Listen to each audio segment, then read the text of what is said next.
Hello learners! Welcome back to my channel. It's time for lesson 3, Communication Breakdown. The objectives for today's lesson are: define the concept of communication breakdown, identify the different kinds of barriers to effective communication, explain the causes of communication breakdown, and use appropriate strategies to avoid communication breakdown and achieve the goals of relationship and community building. Last time, we had discussed the meaning of communication. So, what is communication again? Communication is a process of exchanging thoughts, ideas, and opinions in order to connect with other people. Its goal is to achieve a clear and effective understanding, resulting to good relationships in the community.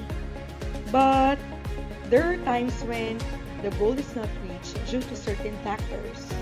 Thus, communication breakdown happens.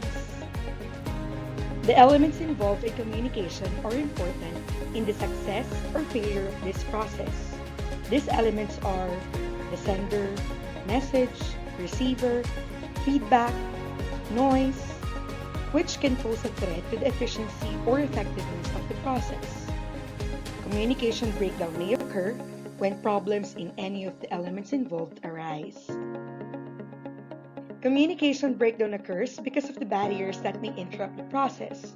There are 4 barriers which may interrupt communication: physical, psychological, cultural, and linguistic. We are going to define these terms one by one. Let's have the first one: physical barriers. These are the natural or environmental conditions that act as a barrier in communication in sending the message from sender to receiver. These barriers come from the environment. They are in form of sounds.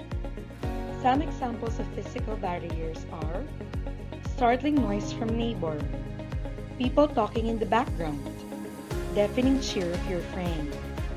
The second barrier is psychological. This refers to social and personal issues of a speaker towards communicating with others. To remember psychological barrier, keep in mind that this is a barrier that comes within you. The examples of this barrier are worries about money, depression, tight daily schedule. Always remember that these examples come from your mental state, and that affects your way of communication with others. The third barrier, cultural. This pertains to communication problems encountered by people regarding their intrinsic values, beliefs, and traditions in conflict with others. This barrier happens when culture interferes with you and the person you are talking to. Some examples of cultural barriers are body language. Here in the Philippines, you might find it offensive if someone you've just met kisses you, but in Latin America, that's okay. Manners of dressing. A Muslim might find it difficult talking to someone with revealing outfit. And even the way of speaking. Here in the Philippines, even if you are talking to a Filipino who's not using o and opo to someone older than him, you might find it offensive. The fourth one, linguistic barrier. This pertains to conflicts with regards to language and word meanings. In this case, language and word meanings become a barrier in communication. Let's have examples for linguistic barrier. Difference in language. If you come across an American and you don't know how to speak in English, that becomes a problem, and that is a barrier.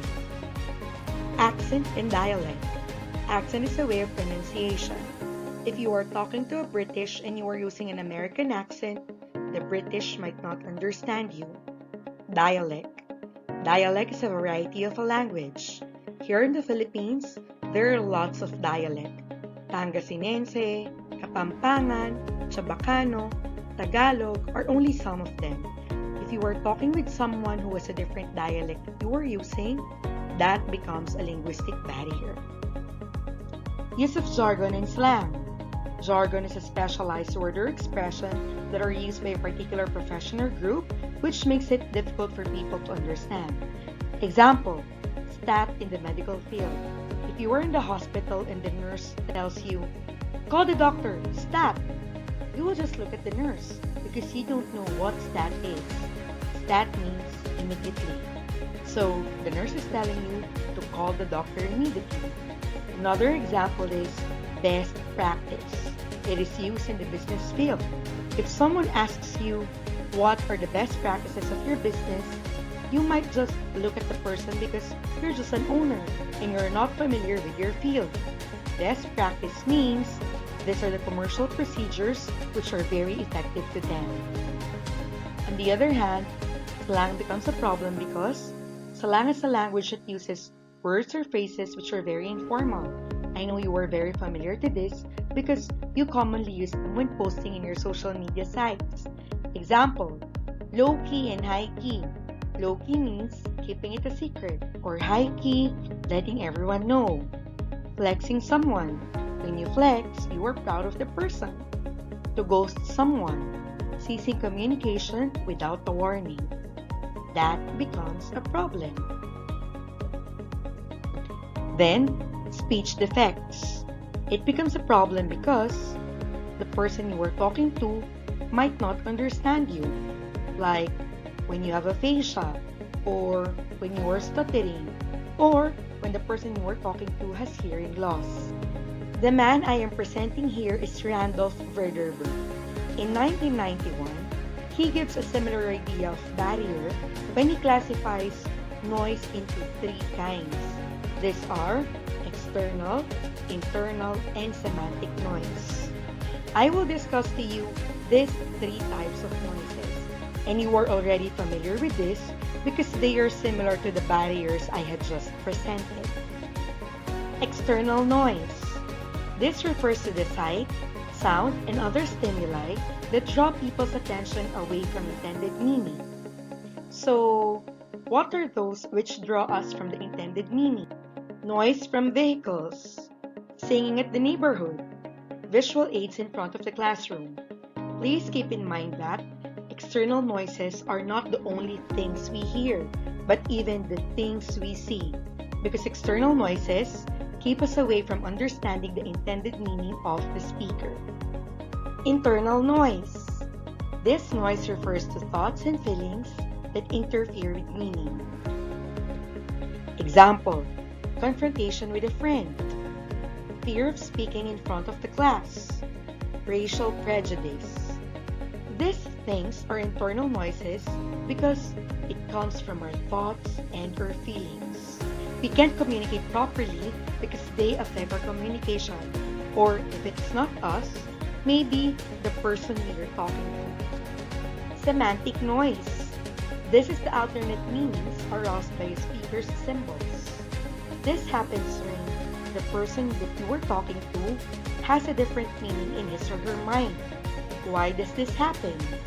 Because the language in which they grew and the culture in which they are exposed to are different from yours. Examples: mispronunciation, unique word usage, euphemisms. They all belong to semantic noise because the speaker and the listener might have different interpretations of words depending on the culture they have grown in or the words that they were exposed to. There are 4 types of barriers which may make communication break down: physical, psychological, cultural, and linguistic. And similarly, Verderberg posted 3 types of noise: external, internal, and semantic. Physical barrier is related to external noise. They come from sounds. They come naturally and from the environment. Psychological noise is related to internal because it comes from the mental state. Cultural noise is also internal because it is about the beliefs and thoughts of the person. Linguistic is similar to semantic noise because they are all in forms of words. Recognizing the barriers or obstacles to effective communication is important in order to avoid communication breakdown. Not only to avoid it, but also to propose solutions on how to solve these barriers. I want to say thank you very much for watching my discussion, and I hope you learned something from it. And if it's not too much, I'm asking you to subscribe to my channel. See you on my next lesson.